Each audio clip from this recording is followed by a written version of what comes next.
Hello, it's Jack Tutor here of Attention Magazine. Welcome to Crucial Listening, the podcast where I speak with musicians and sound artists about 3 albums that are important to them. My guest this time is Jessica Ekomane, a French-born, Berlin-based electronic music artist whose new album Multi-Vocal is out tomorrow at the time I record this, 22nd of November 2019 on Important Records. And it's a record I was really drawn to as soon as the press release came through, which described the record thusly. Steady pulses with 1 millisecond difference in tempo start beating together, then slowly phase organically and progress into ever-changing rhythmic patterns until they finally return to unison. There's 2 pieces on Multi-Vocal and they both adhere to this premise, which sounds very simple and almost academic. But the experience of listening itself is completely unfathomable, indescribable. I'll try anyway. It really highlights how just the experience of listening impresses its own emphasis and expectations upon the event. It's also, to my mind, a study of impermanence. The changes in tempo happen so slowly that it feels repetitious over the course of like 2 or 3 repeats, like you're hearing the same pattern over and over again. But by the 5th or 6th repeat of the pattern, you realize that things are sliding into a new configuration. Suddenly you start to hear one pitch very distinctly and very brightly, like it's the start of the sentence, like the drop-in point of the sentence. And you don't know whether your brain is starting to emphasize this by itself, simply because where it's appearing in that stereo space, or whether Jessica is applying some modulation from the back end in order to bring that pitch forth. You start really questioning the mechanics of that ballet between listener and listening object. I absolutely love this record. It's worth listening to on headphones. It's worth blasting through your house. As Jessica says, it's worth playing loud as well, however you do it. And I would thoroughly recommend, if you are UK based like me, and even better if you're in the vicinity of London, Jessica is going to be playing a show at Eclectic on the 28th of November. She even says that the best way to hear her music is live. She often uses a quadraphonic setup. So if you're free, and I mean, if you're tantalized by the sample of this record, then by all means go ahead and go to that show and pick up the album as well. So you can find out more information about Jessica at her website, jessicaekomane.com. Also, I'll have links at attentionmagazine.co.uk/crucial listening. I had a lovely conversation with Jessica. This was really an enjoyable one. And obviously, as you may know, if you're a regular listener, it's been a while. I've been off to have a son. He's born now. He's absolutely wonderful, eternally beautiful. I love hanging out with him. It does mean that the schedule of Crucial Listening is going to be more sporadic and spontaneous. I'll record them and upload them as I do them. I still love doing this podcast, and I'm really adamant that it still plays a role in my life. Thank you very much for your patience while I've been away. Learning how to be a dad really is the best thing. Okay, that's it. On with the podcast, this wonderful conversation with Jessica Ekomane.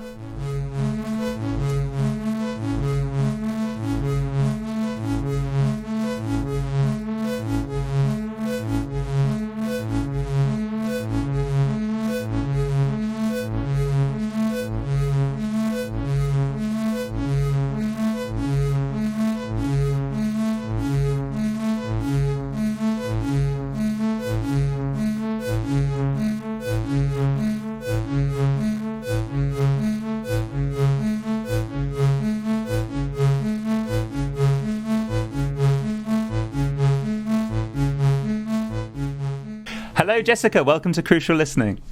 Hi, Jack. Thanks for inviting me. Not at all. Thanks for coming on. So before we get to your 3 important records that you brought to the table, I wanted to ask you about your new album, which is coming out this month, called Multi-Vocal. It's coming out on Important. I've been loving listening to it over the past few weeks. It's been one of those obsessive listens for me. I understand that the record was recorded live at Ars Electronica 2018 at the event Sonatas of Sleepless. What can you tell me about your memories of that event, and also how multivocal ties into the themes of that event as well? So this event was curated by Julie Cheng. She invited me there, and I thought it was a good occasion because I was already interested to work with formats that were a little bit more long durational, so to say. It's not exactly long durational, actually, according to the definition, I guess, but I've been working a lot since a while with this notion of kind of static situation, so to say, or static music. And I think this is maybe inherited from the fact that I also did a few sound installation. So I'm also really interested to kind of try to generate the illusion of motion through static elements, static separate elements. So it was a good occasion for me to kind of push it beyond, maybe, because it was not a proper concert situation. I had 2 hours to play and people would lay in and hopefully sleep. So I thought it would be a good occasion to test something in a setting where people maybe have other expectation than my usual live sets. Because when I play live, usually I play more half an hour, and it's a little bit different at the moment. So it's really a specific project for this specific context. So, and also I have to say that this project is quadraphonic. So it was also quite a challenge it's always a challenge for me to find a way to reproduce this experience in stereo. So this is why I chose the live recording, because it was the best option than trying to emulate something in the studio. Basically, it's the recording of a moment as well in time. Yeah. So how did you find that experience of playing for over a longer duration? I mean, I guess it must have been quite interesting to be playing to an audience which is settling down for sleep. That's got its own qualities to it as well. But how did you find that opportunity to play over those longer duration? Well, actually, it was interesting because even though I said that the audience would have different expectations, actually they were expecting me to play concert as I usually do. Right. And this music is a little bit about this expectation and the fact that this music is really developing really slowly. So at some point you really give up this expectation. There's no drastic changes or different movements in there. If you know what I mean. Yes. And, so it was interesting to see them expecting drastic changes in a usual concert setting, and then kind of giving up these expectations and just being in the moment, laying down and waiting, hearing the time passing, so to say. So I kind of enjoyed somehow. I wouldn't say it was a disappointment, but you just have to readjust your expectations. Yes. It was an interesting experience to see. Because a lot of things are also, I was mainly monitoring what is happening. I don't change so much in the parameter. It's kind of going by itself. So also I'm not really performing at the same time, even though I'm on the stage. So you also have to remanage this expectation as well. Yeah, so in terms of the piece itself, so as I've seen in the description of the record, it's centered on steady pulses with 1 millisecond difference in tempo that start beating together and then phase out and then unify at the end. So how did you come to arrive at this for a notion of a record? I mean, was it something that you had conceptually that you were like, I want to see how that plays out in sound, or is this a process that you came to by kind of dabbling and improvising and finally coming up with that concept? First, the idea was triggered actually by this specific piece by Ligeti. I don't know if you're a bit familiar with his work. Actually, we are going to talk about it. Yeah, slightly, yeah. He has this piece where he's using metronome. I think it's 100 metronomes or something like that. And it's one of his only pieces that is not less about really music, so to say. And the principle is that he has these different metronomes with different tempos, and they start, at the start is really chaotic. and the end of the piece is where you just have one metronome left ticking. And Ligeti is someone that was also really interested in working with really complex rhythmical structure. And so I was wondering, starting with this idea, if it would be possible to, in a way, translate it to make it a little bit more musical. So this was the trigger. And of course, Faze, Steve Reich is someone that is known to work with this a lot, but this was not so much an inspiration for me, but for sure this is someone that uses this effect a lot. And what I find interesting there, I also did another piece that is not on the album, but this was a commission from a radio in Germany and from also Slavic contemporary art place here. I also used the same principle with another tuning, so there's kind of a third piece that is completing that. And what I find interesting is that the development is really slow, so in a way you have the impression to listen to the same thing, but then it's always changing a little bit, so it's kind of playing with your memory as well. But for example, if you would arrive at the beginning and you leave the room and then you come back 10 minutes after, it's totally different. So I like that there's these different levels of music perception, so to say, or you really, because it evolves so slow, I think you become in a way really attentive to the little changes, but it could also be something that can be in the background, so to say, because I also had this image of a clock, for example, where you have this really regular ticking in the background, so that at some point you almost don't notice it anymore. But when it disappears, you do notice it. I like this kind of effect as well. Yeah, It was really interesting to read in the description of the record about the inspiration of, say, certain facets of psychology, so Gestalt psychology, and also multi-stable perception as well. So the influence as much being about the experiencer as it is about the experience. I mean, I've had incredible experiences listening to this album and second guessing what I am imposing on the experience through my modulations in attention, just focusing on the same thing for a long period of time, and what you are actually doing. At certain points, I was thinking, well, that tone's definitely got louder. Something is being adjusted here, like in terms of the positioning of things in the stereo spectrum, but I could never be sure. I mean, maybe you can dispel the confusion for me. Are you just adjusting the tempo of the pitches, or is there other stuff going on as well, or am I imposing that through my own experience of these pieces? Well, there is slight variation, not really in the pitch, but maybe a little bit in the quality of the sound and also in the amplification of it. So sometimes they are a little softer or a little bit louder.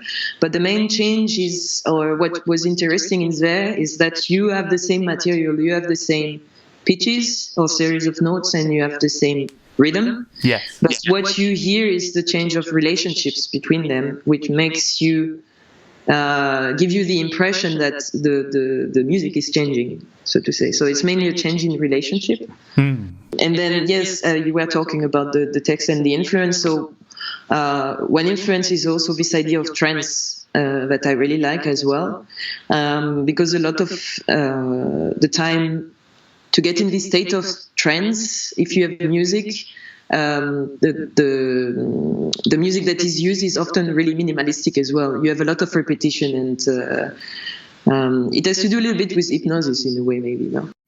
Certainly for me, what's been fascinating is to kind of ponder this piece within the idea of impermanence as well. It feels so strange to be listening to something which essentially adheres to one, as you say, static concept, and yet everything about it is complicated, and the there's so much movement in it, and in some ways, because you're drawn to focus on just one static principle, everything feels so much more overwhelming in terms of the amount of material that you're trying to ingest all at once. I mean, yes. Where is it that you what is it that interests you about working with these ideas around perception and the way that people perceive the piece, as opposed to just, constructing the music itself? Why are you interested in how people are receiving the piece and the kind of perceptual phenomena that take place? as I was saying or mentioning before, it's also related to my interest for trance and alternate state of consciousness, I would say. Yeah. I have different relationship to trance. I think trance was playing a bit a role in, I know it from my family, for example, in some moment in the church. I mean, I'm not religious, but this is something important in one side of my family. And then there are these moments in African church where you have trance moments. And then I always saw it as this moment where your rational mind is kind of dissolving. And it's a kind of a way to shut yourself down or cut yourself from your problems in your daily life, or maybe the oppressions that are going on, the distractions that you have then. And also it's kind of this ideal of your body and your mind being just one, or maybe you are just a body, I don't know. But I'm interested in this moment where maybe the rational mind, even though this is a really conceptual and really rational concept, the intended effect is to get in this state in a way. But by the way, this is also some kind of effect that people research if they go to a club, for example, in Berlin, where you have a lot of minimal techno. This is also a kind of trance state that is sick after, I think. Yes. So I think, and also I think on a maybe metaphorical level, what I find interesting there is that you have a situation where you feel like you understand everything what is going on, but in fact there is many ways of interpreting the same situation depending on your perspective. And this, I find it an interesting concept as well. And in this particular setting of this event, for these two pieces, I really stretched the concept to the most extreme. So you hear all the cycle from the beginning to the end. I mean, the end of the piece is the beginning of the piece, basically. Yes. So you're coming back to where you came from. You went nowhere. I also like this.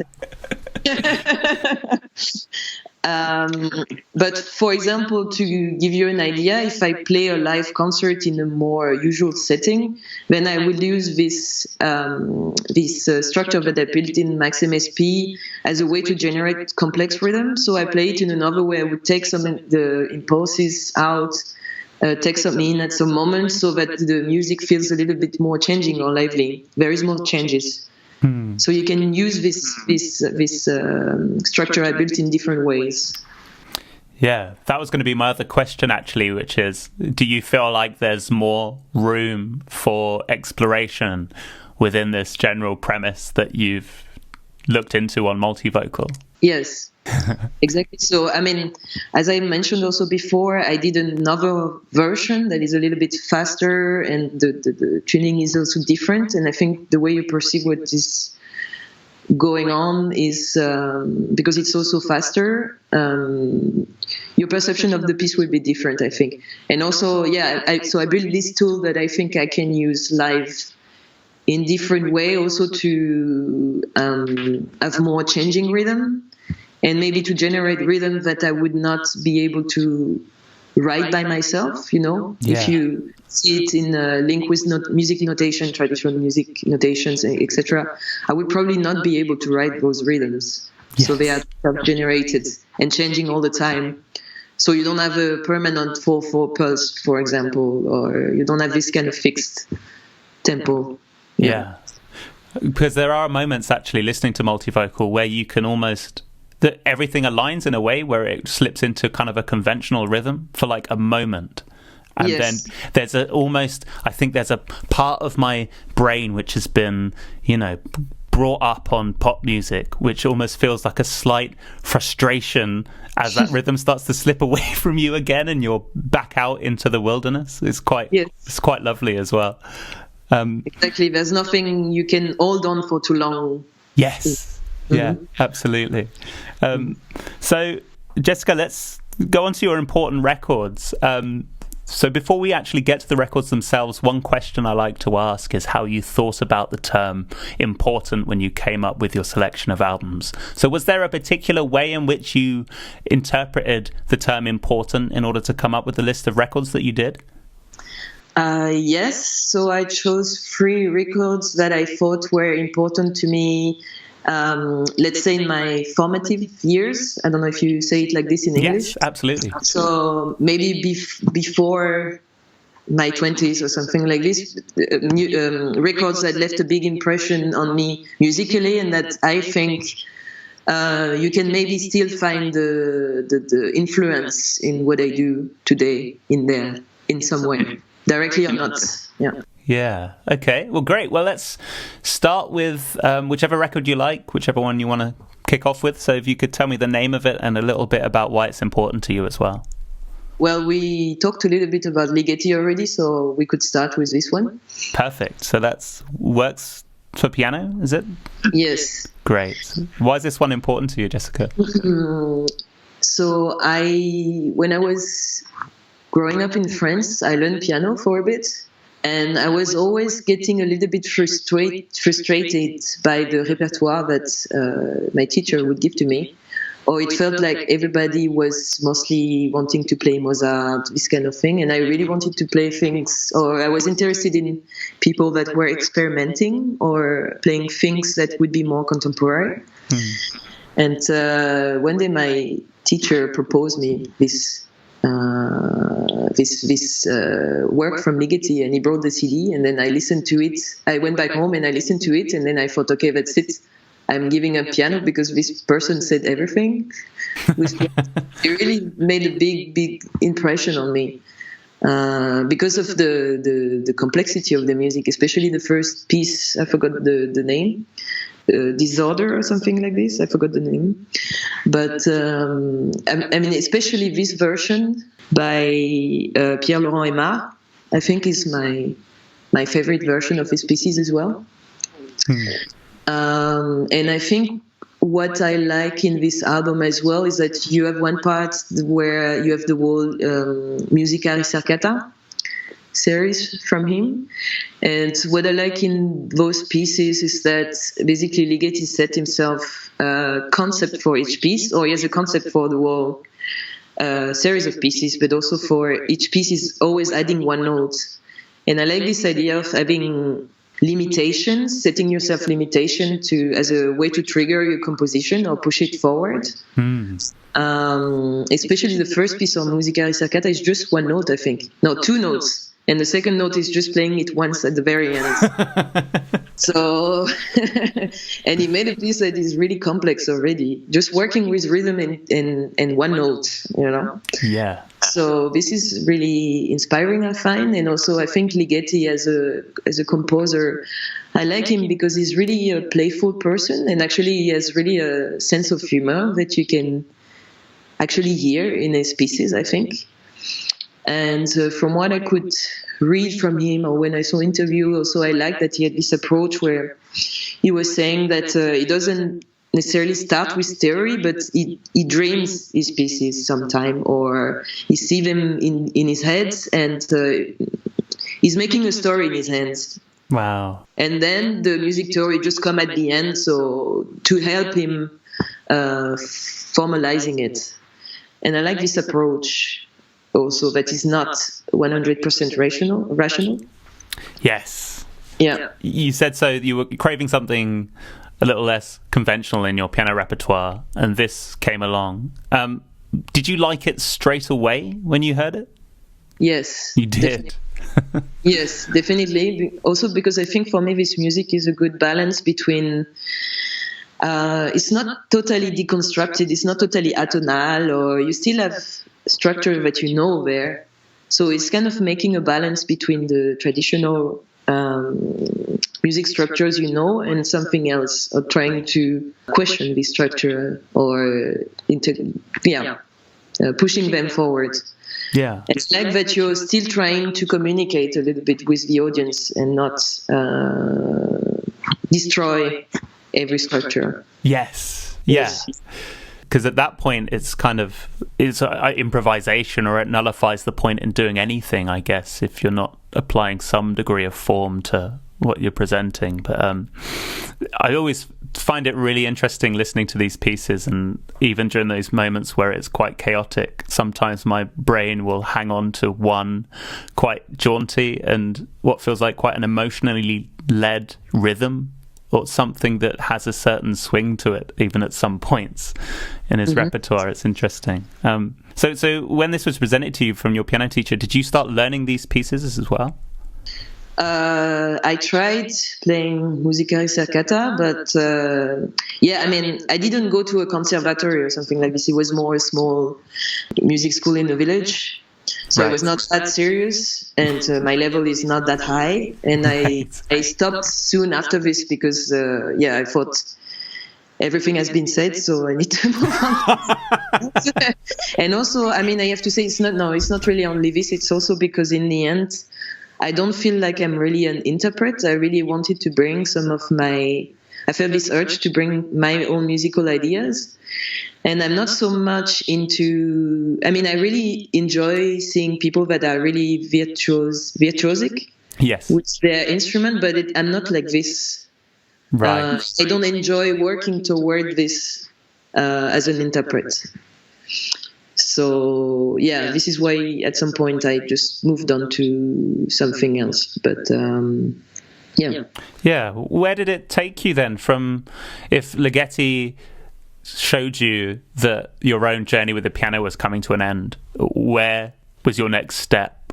Like, how did you progress from there? Well, one thing also with Ligeti that you can hear is that he also worked with electronic music. Right, yes. So I think you can also hear it in those piano pieces, actually, because I feel like it's someone that is actually working with sound in the end. So it doesn't treat the piano as a piano in a traditional way. Is working with the sound of the piano, I think. And so at that time, I was not making music, actually. I started when I moved to Berlin. Although I always had interest for music, I was really interested in electronic music, but I think I was not in the right environment that would allow me to experiment with this. So to answer your question in the end, I think it led me to work with sound synthesis, basically, and electronic music. You mentioned actually that Pierre's interpretation of these pieces is your favorite. Is there something in particular about what Pierre's bringing to this set of pieces that makes it stand out for you? Well, I think maybe there's a little bit of a sentimental aspect when I say this, because the first interpretation of them I heard is this one. Right, yes. And when we talk about habits of listening, well, I got attached to this version of them.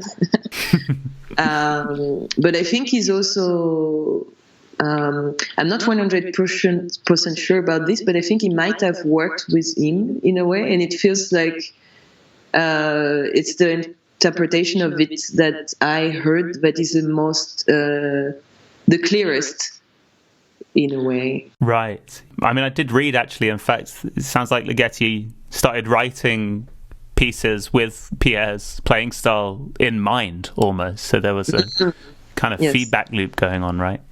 Yes, okay, then this would explain. Yes, yeah. And have you seen his pieces performed live ever? No, I don't think so, unfortunately. Yeah. I wish I could, but I didn't. And is it a record that you still listen to nowadays? Yes, definitely. It's not something that I would listen every day when I'm cooking or something like this, because it demands a lot of attention. Yeah. And it's quite heavy. But yes, this is definitely an album that I would definitely regularly come back to.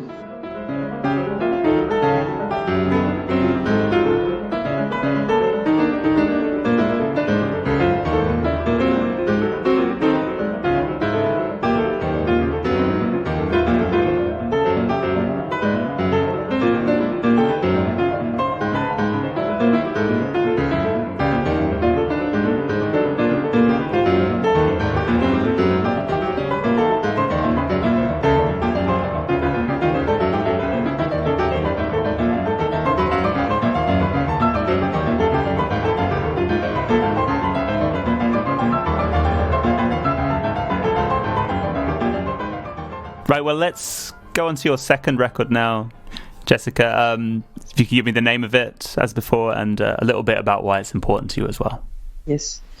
Which was the second one that it was I think no, let's talk about Missy Elliott. I think it's a good transition from Ligeti to Missy Elliott, actually. Great. Yeah, go for it.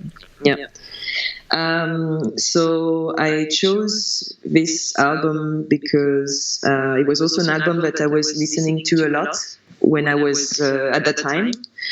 I still remember especially looking at the cover. I mean, it's not that I like every single track in this album, or also the cover. It's not especially that I like it, but I think what I like about Missy Elliott is how much she dared to be different.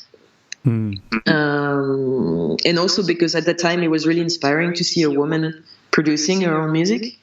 Yes. And I think especially at that time, I think it's still the time where she was working with Timbaland. And sometimes some of these tracks I find are really strange. There's some really, there's a kind of pop structure or hip hop structure that you know. And then she's adding these other elements that makes it really clever. I really like this kind of tension between, this is what we talked about before, but trying to kind of deconstruct these structures that you know really well, but still keeping them at the same time. And what I like as well is that there's different level of listening to it. For example, there's this one track, I think it's the track called What You Gonna Do with Timbaland. And for example, in there, if you search for what the sample is, then it leads you to Fela Kuti, colonial mentality. And then from there on, this is how I was listening to music at the time, trying to go deeper every time. It leads me to another artist, and then it leads you deeper into some other themes. And this was my only way to really discover new music at that time, also because where I was, there were no record shop or people that were really into experimental music. So I would often search for the references of the popular artists I knew. And then it was the time where we could have our first personal computer as well. So from there on, I would research other artists, etc., etc. But what I like also about her is that she's really letting her imagination run wild. I mean, a lot of the music videos are also crazy. And for me, it's someone like Björk, for example, who she's really a pop star, but then in the same time, she keeps true to herself. There's not many people like her, I think, around, and she would deserve more credit. I think she's getting a little bit more credit now, but she really deserves more credit as a producer. Yeah. Yeah. It's absolutely fascinates me when you get people like that, because there are, as I think you've said, there are so many ways to listen to the record, and it can serve as something that sounds good listening to idly on the radio. Like there's enough of a vivid melody to come out and hit you straight in the face, and you like it straight away. But then you can, as it sounds like you've done, get quite surgical with it and get right up inside it and be like, blimey, there's a lot of complicated things going on right here. Yes. So how old were you when you first discovered Miss E So Addictive? Was I? Which year was that? It was 2001, I think. So it means I was 11 or 12. Wow. So you mentioned you were like diving inside the record by like checking references and who was featured and who was sampled, and what else were you listening to around this time? Really different things. I mean, actually this came out in 2001, but I might have discovered it a little bit later. Right. And I think at that time, because I was still young, and then experimental music was not really something that people would talk about around me or that was really known, then you didn't need to try to be cool to show off that you were listening to this or that. So I was really mixing things. And for example, I really loved Destiny's Child a lot. I still like them. I think some of the production are really good.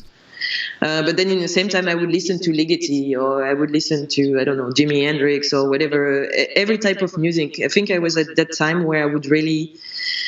my goal was to listen as much music as possible, ideally all the music that has ever been produced in the world ever. To really understand and map everything and know how this relates to what, etc. Because I was really into trying to understand as much different languages as possible. And maybe one thing that I didn't mention with Missy Elliott or with this type of music, what I like is really the rhythm. I work a lot with rhythm as well. And I think rhythm is something that that talks to everybody else and talks to your body as well. And for example, for people that don't necessarily have a musical education, I think they would still understand rhythm. It's really something accessible to everybody. Yes. And when I say it speaks to your body, is that a lot of the time when people hear rhythm, or when I play even abstract rhythm in my live show, some people start to move. Some people even started to rave sometimes. And this, I really like it when you have this kind of reaction to the music. Yeah. Does that mean that volume is an important aspect of when you perform live? Yes. Definitely. I try to play always as loud as possible. That's always what I say to the sound engineer. Yes. Yeah. Because I think there is something also in your perception of sound when you can feel it physically, no? When you can feel the presence of sound. It totally changes your perception of it. And in this way, even if I do, let's say, experimental electronic music or something like this, I don't... even if I listen to some of the electroacoustic musicians, for example, I don't feel like what I do necessarily belong there. And I prefer to play in situation or in concert where people are standing, for example, rather than sitting and really listening. Yeah, because I prefer when people are moved in this way rather than trying to analyze the music too much. How does that figure into, I mean, we're returning to multivocal a bit here, but I'm very interested in what does that mean for when you put together a record? Because I guess you must then be releasing the music to a domain in which people can listen as they like. I mean, is there a way in which you approached doing the record in the knowledge that you knew you're going to be relinquishing that control of being able to make people feel it with their body? Like suddenly there are people kind of approaching it in an analytical way. Did that factor into how you thought about putting the record together? Well, as you say, it's difficult to control how people are going to listen to something. So even live, actually, I don't look for control of people. It's just that I know you can influence a little bit the way people are going to perceive it. Yes. So you know that you have this possibility at least to take away the chairs, and this would change something in the way they relate to the music. Otherwise, I thought about it a bit. Actually, I considered for a bit to write on the album that it should be listened to loud. I didn't do it in the end, but I think it's something that there's no set solution. Actually, it's something that I'm also looking forward to experiment with a little bit, because so far I worked mostly live. So the recorded format is something that I need to... I'm curious to see how far I can stretch it. Do you have other recorded works in the work at the moment? I have a few recorded pieces, like, for example, this commission that I was talking about for this radio in Germany and for Slavic Contemporary. I record some of my pieces sometime, but they are not yet ready to be on the record. And definitely I have a lot of things that I play live that people didn't hear, but are not accessible online. And this, I'm looking forward to find a way to put it together for a record. And this would probably go, what I'm playing live now will probably go on the next one. And it's quite different from what is on multivocal, in the sense that this is, multivocal was quite extreme in terms of concept. It's really conceptual based. Yes. And concept is still important for me to guide me for composing. But what I do live is less extreme conceptually, maybe, or it draws from this. I use what I learned from this to see how I can stretch my music. Yeah. Interesting. And you work in Max, don't you? Max MSP? Yes. Yeah. So does that lend itself to both ways of operating, in the sense that is it easier to be, say, like totally conceptual in Max than it is to be, I don't know, more intuitively driven? Or does Max lend itself well to channeling both of those desires? Yes, I think definitely one reason why I tend to go in that conceptual direction is because Max allows this. I think it totally, the architecture of the software you're using can totally influence the final form of the music you are making. And for example, the big difference in Max with Ableton or something like this, you don't have this timeline, or this idea of the timeline. So everything is more about events in a way. And you can also decide how your tool is working. So you build your own instruments every time, you build your own systems. And this, I find it really, really interesting. Yes, this is really triggering a lot of inspiration for my composition. And I just wanted to mention also, because talking about Max and sound synthesis, it made me feel about Missy Elliott as well. What I like with her is that I wouldn't be surprised if she would have this kind of experiment in her music as well. Because I think there's a lot about interesting thing with sound synthesis going on in there as well. This kind of led me there at the same time as Ligeti. Wow. Sound synthesis. Yes. And thank you for bringing it back to Missy Elliott as well. I was trying to figure out a clever way to do that, but you did my job for me. Do you have a favorite track on that Missy Elliott record? I don't have one favorite track. I would say that maybe at the time something like Get Your Freak On or 1 Minute Man was playing a lot. Yeah. So I was definitely really... this definitely stayed in my mind. And maybe also thinking of 1 Minute Man, that makes me think that also what I like about her is that she has also this theme in her songs that were really not so common, at least at the time, about female sexuality, etc. Really free, a really different way of talking about the woman in this environment that I like as well. Yeah. Yeah, she's kind of putting her terms out there, right? In terms of, yeah. I mean, I couldn't believe that when I heard 1 Minute Man, I didn't know that was the song, but I've heard that so much just on the radio and stuff. It's amazing. These songs are just kind of in my consciousness without me ever listening directly to a Missy Elliott record, which is amazing.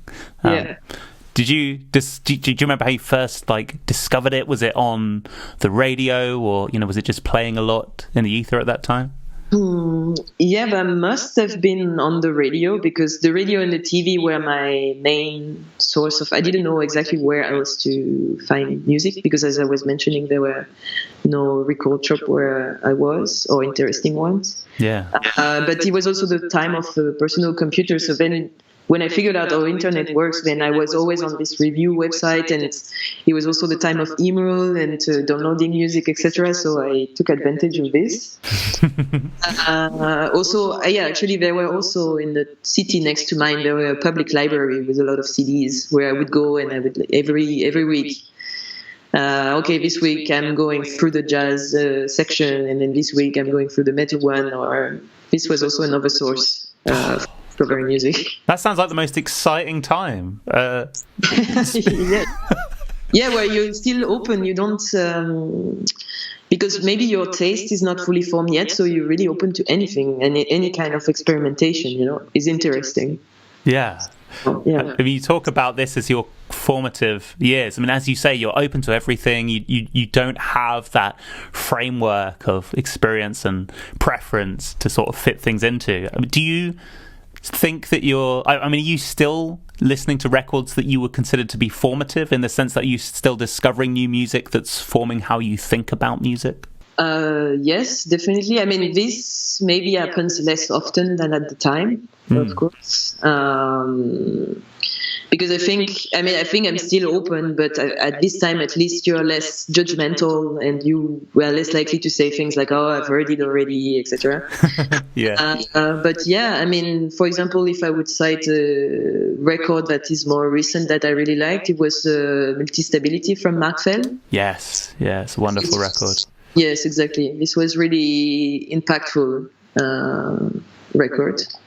But I guess it influenced me in another way, because now I'm maybe more aware of what I like, who I am, etc. For example, if we continue talking about rhythm, this album from Mark Fell was really helped me to think about rhythm outside of the usual regular pulse. Yeah. Yes. Sounds like a dropped ping pong ball or something, doesn't it? A lot of the time. Yes. And you may have already answered this, I think, in a roundabout way, but you talk about these 3 records informing you as someone who works with music. What is it about Missy Elliott in particular that you think has fed into your personal direction as someone working with sound? Well, I think, as I mentioned before, there's something about her just as a person and being this woman producing music and really being herself that I like, that I find really inspiring. And that's good sometimes to, especially when you're young, to have people to look up to that show you that it's possible to do this. And also I think even though what I do is quite conceptual and experimental, etc., I'm still interested in popular culture. And this is something actually that maybe in the future I would be interested to discover a little bit more, working with someone that is maybe singing or working with this pop music format is still something that I could explore, I think. And also when I work with rhythm, you might not hear it, but also this kind of hip-hop rhythm are one of the many influences that I think about when I think about rhythm that are affecting me.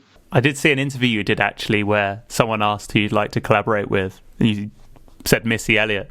Yeah. What would that look like in your head? I don't know. I like to let myself being surprised because sometimes you have too much set expectations of people and things, and it could be disappointing. But no, I think it would be really interesting to add a little bit more of this sound synthesis side that I'm working with in the realm of hip-hop or popular music, working with different software or different sound synthesis technique. Would be something really interesting, and to try to fit it or in this beat direction or stretch it as much as possible. Yeah. I want you to come prepared. Oh yeah. Yes.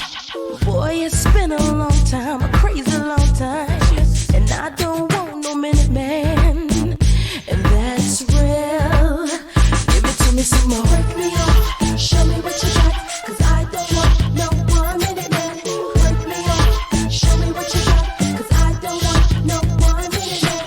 Break me off, show me what you got, 'cause I don't want. Let's go to your final record, Jessica, if you could give me the name of it and a bit about why it's important to you. So that was Alvin Lucier Xerox Volume 2, I think. Yes. Mm-hmm. So this record, this project, I discovered it when also I was still living in France, and I think I think I was more 18 or something like this.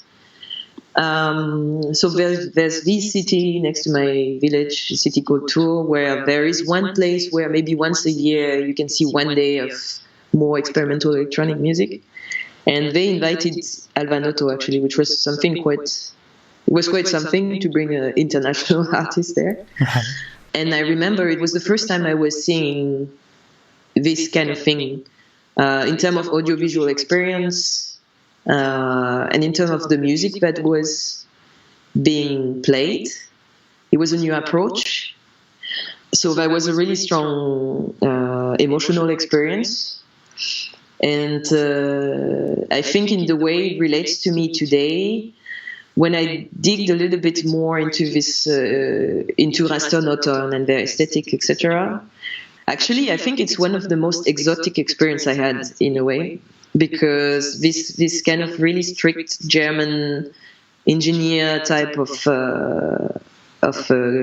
aesthetic was really foreign to me. It was the first I was hearing about people that are really just into the plain technique, the technology behind what they are doing, and really emphasizing this.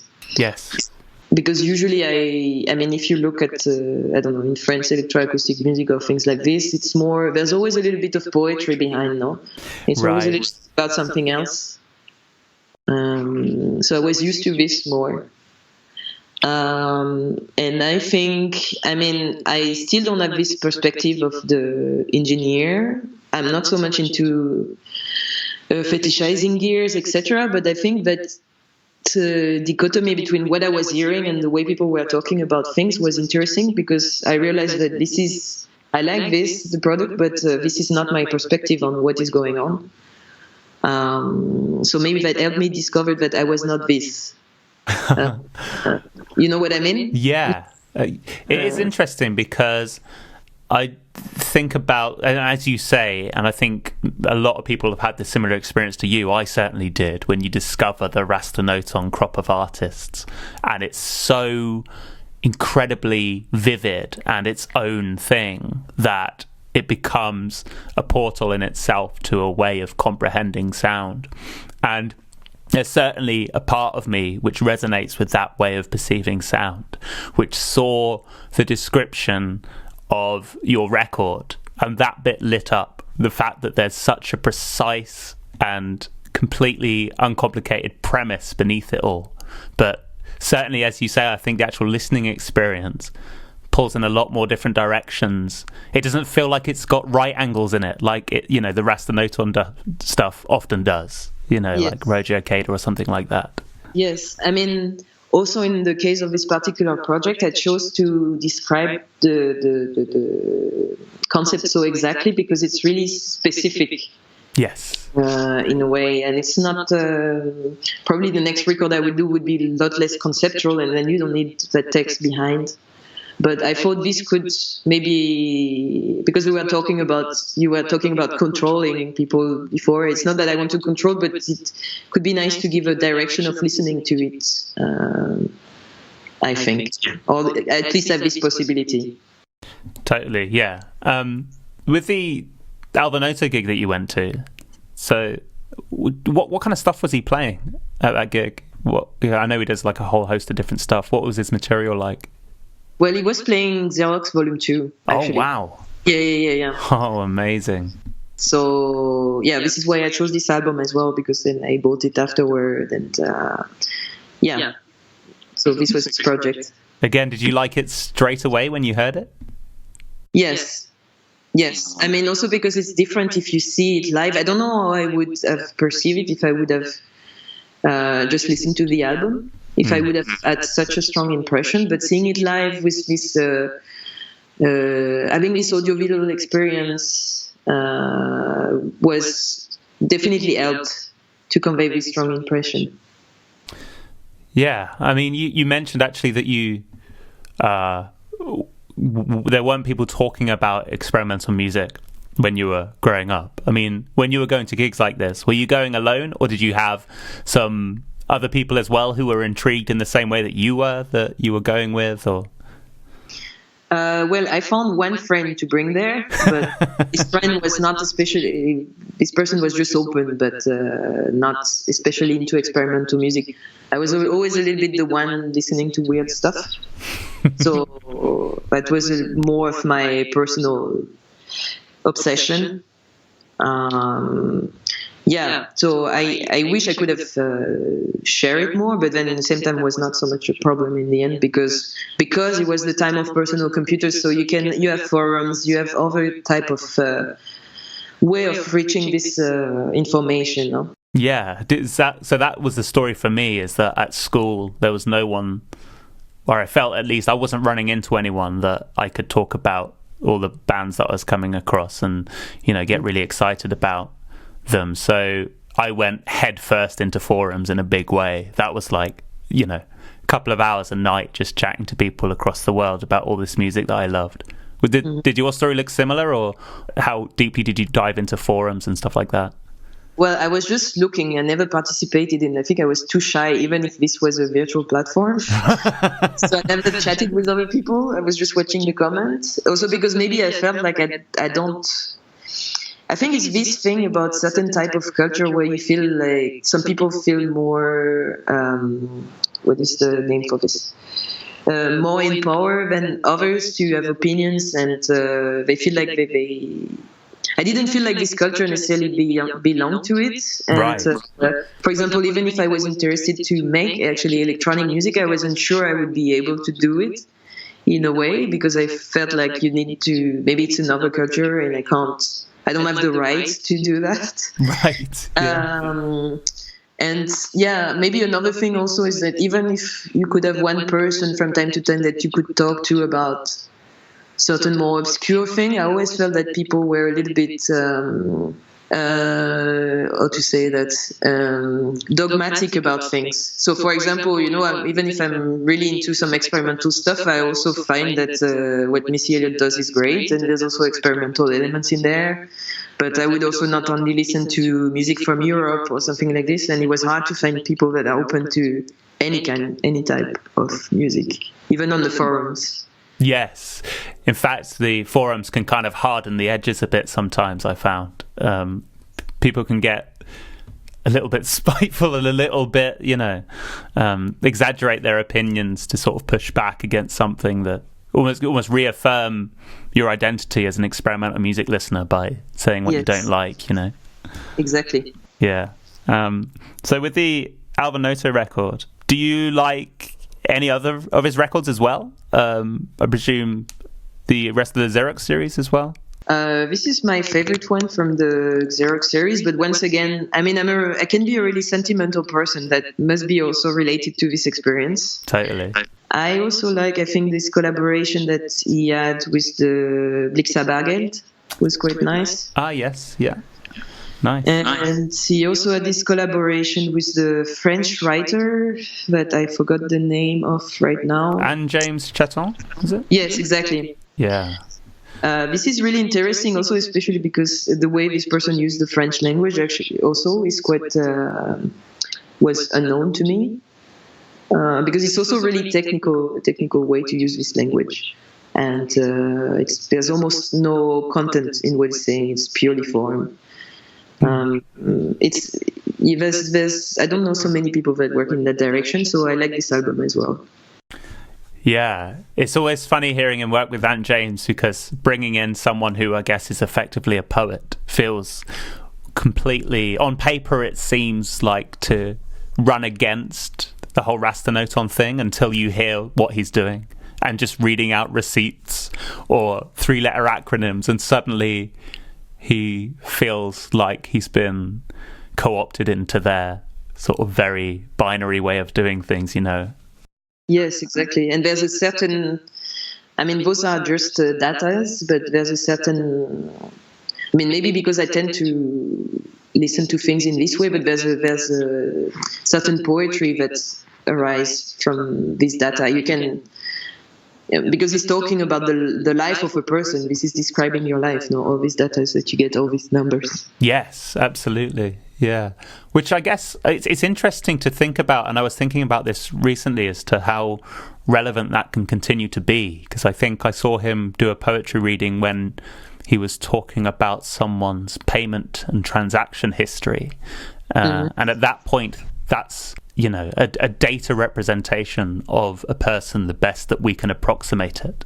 But now I wonder if the boundaries are too fluid for poetry like that. I don't know. I also don't really know. I mean, I think this is definitely something interesting. I mean, as I was saying before, this is not exactly my perspective, in the sense that I find that this is especially a strong aesthetic position, I think, in sound art or electronic music, to have this, to use technology as a kind of neutral way of, or science as a neutral way of understanding the world. And this is something that I don't agree with, actually. I think this is just a perspective, Right, yeah.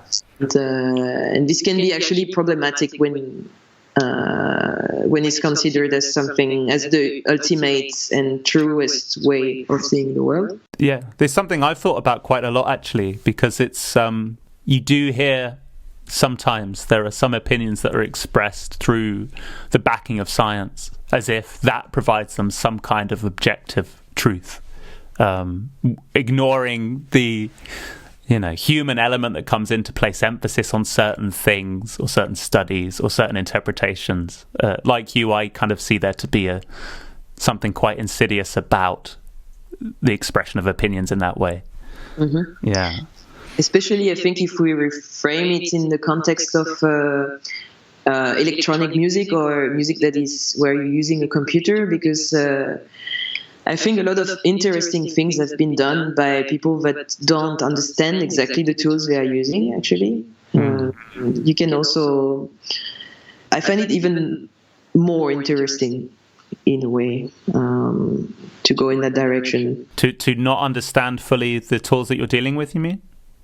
Yes, for example, or not getting into this gear understanding of things. Yeah. And also because I see that I think these tools are also they're also products of our culture, no? So this makes them even more of a perspective. Obviously, you've been working with Max for a while. Do you think about maybe there'll be a time where you'll become acquainted with that software to the point where you won't want to use it? Like the terrain will be mapped out for you too much? Is that something you think about? That's possible, but in the same time, I think if I arrive to this point, it's maybe more that I'm trapped in the own structures that I made for you. Because I think it's hard to know 100% of this software. Right, yes. And I think you could do a lot of things with it. And I noticed that I already started to form patterns in the way I work with it. So I think if I get stuck at some point, maybe I'm more stuck in my patterns. Right. That's why sometimes it's interesting to move to use different tools, also to try to break these patterns. Or, for example, this is why, as I was saying, sometimes I like to work conceptually. So I set myself a rule to try to avoid myself getting into my pattern. You know what I mean? Yeah, absolutely. Again, I guess it comes back to that idea of applying limitations, right, in order to bring something into being, like Ligeti did. Yes, exactly. Yeah.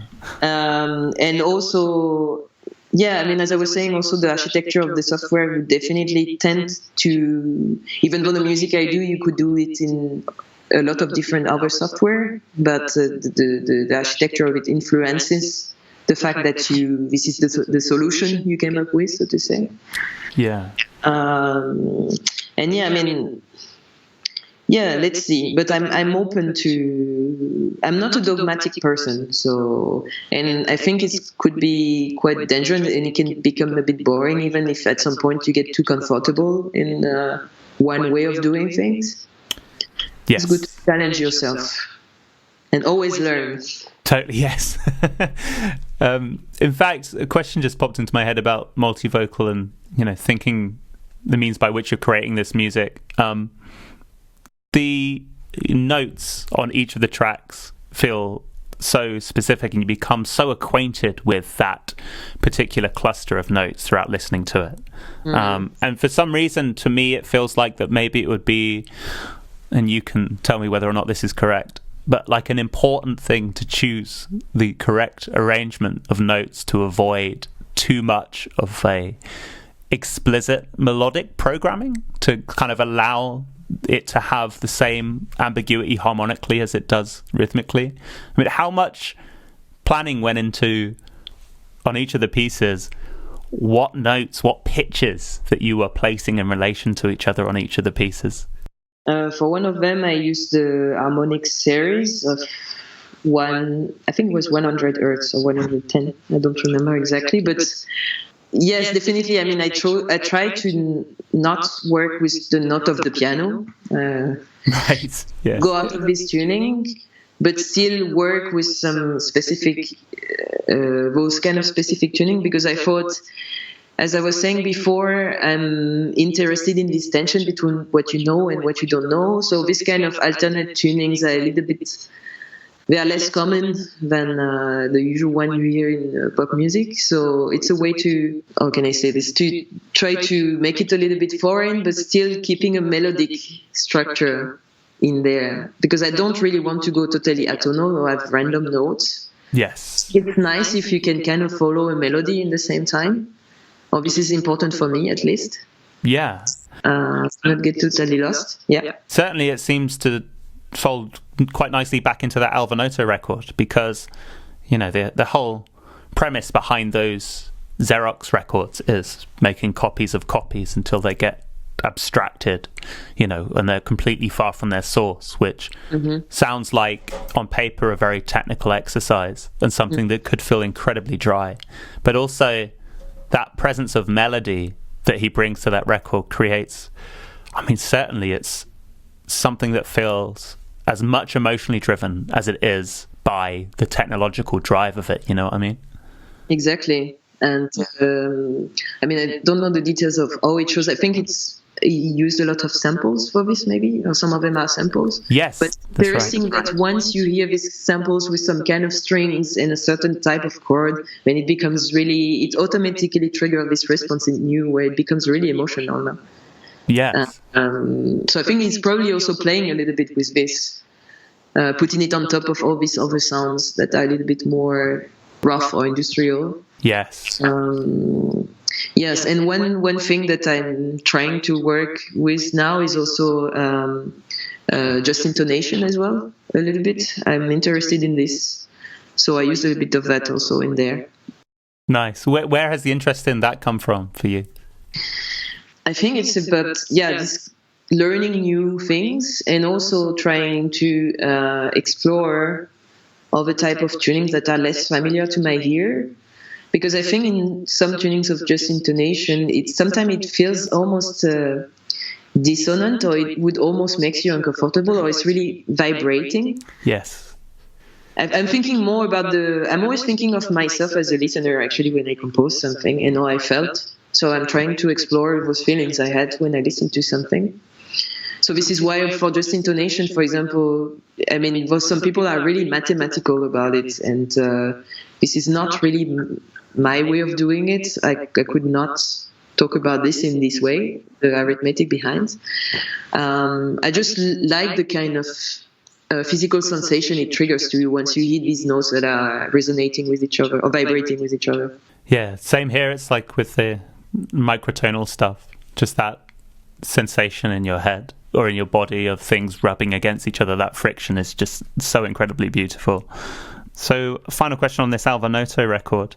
It's difficult because it's kind of a suite of pieces, but is there a piece or a moment within the record that protrudes out as like a particular favorite or one that has particular resonance with you? No, I don't think I could point at one, because for me it's really, in a way, it could be the different movement of one piece. Right, yeah. I like the whole sound world behind it. Was really foreign to me at the time when I discovered it. And it's really, it's also one of the first record I listened to where it was really explicitly about sound, much more than musical structure, because there's not so much rhythm in there.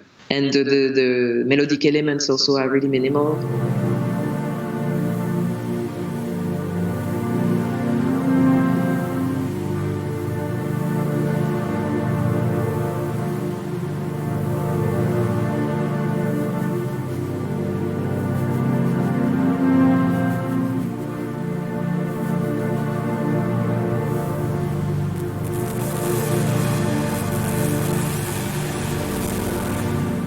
Jessica, this has been fantastic. Thank you so much for taking the time to chat to me about not only Multi-Vocal, but your 3 important albums as well. This has been great.